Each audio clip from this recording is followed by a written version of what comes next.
La crise migratoire en Europe atteint de nouveaux paroxysmes et entraîne de vifs débats au sein de l'Union. La Commission européenne de Jean-Claude Juncker essaye de gérer cette crise alors qu'elle souffle sa première bougie. Avec moi dans notre studio à Bruxelles, Vivien Pertuso de l'Institut français des relations internationales pour évoquer ces défis de la Commission Juncker. À propos de la crise des réfugiés, pensez-vous que l'Union a répondu comme il fallait à cette crise? Est-ce qu'elle a agi ou réagi aux événements?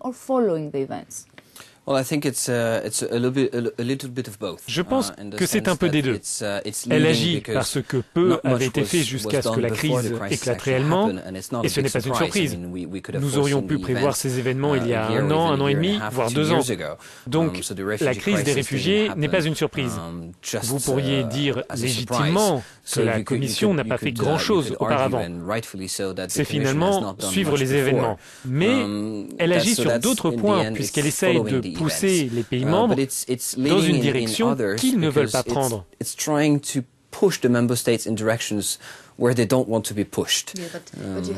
Oui, mais il y a des États membres comme la Hongrie, par exemple, qui construisent des barrières. On a vu Viktor Orban dire qu'il était un simple observateur lors du sommet convoqué par la Commission européenne.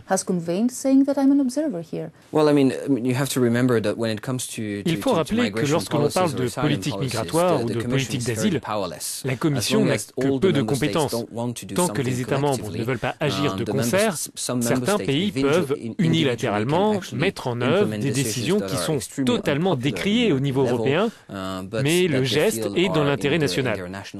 Mais dans le même temps, lorsque vous regardez ce que la Commission propose, cela donne l'impression d'une institution clairement bureaucratique et technocratique. On parle d'un petit nombre de personnes, ici ou là, mais quand on voit comment les réfugiés sont relocalisés en Europe, ce n'est pas assez.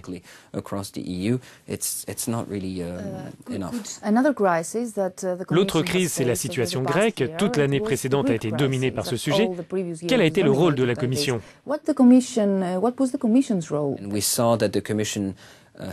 On a vu la Commission européenne aider le gouvernement grec à mettre en place un programme acceptable pour les États membres. Je pense que c'est un bon point pour la Commission parce que je ne suis pas sûr que la précédente l'aurait fait, ou en tout cas pas de façon aussi affirmée que celle-là.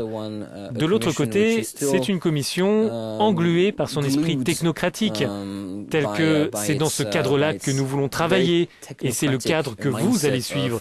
Et si vous ne le faites pas, nous allons vous forcer à mettre en œuvre ce programme spécifique que nous avons mis sur la table pour vous.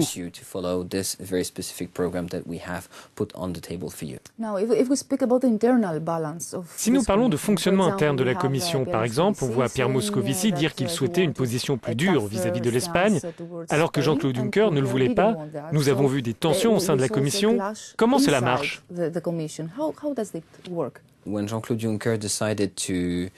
Quand Jean-Claude Juncker a décidé de créer ce système de premier vice-président, vice-président et ensuite commissaire, clairement, il a mis en place un collège de commissaires avec de fortes personnalités. Donc, tout le monde a bien compris que la Commission veut être plus politique, prendre des positions plus fortes et ne pas cacher les critiques face au manque d'engagement d'un État membre. Mais cela a aussi créé une situation où les commissaires veulent apparaître très politiques. Donc, ils veulent aussi prendre des positions fortes sur certains sujets, et cela signifie que dans certains dossiers, vous avez parlé de l'Espagne, mais on pourrait aussi évoquer le cas de la France l'année dernière, où il y a eu des tensions dans le cadre du Collège des commissaires, mais finalement, un compromis a été trouvé au sein de la Commission. Vivien Pertuso, merci.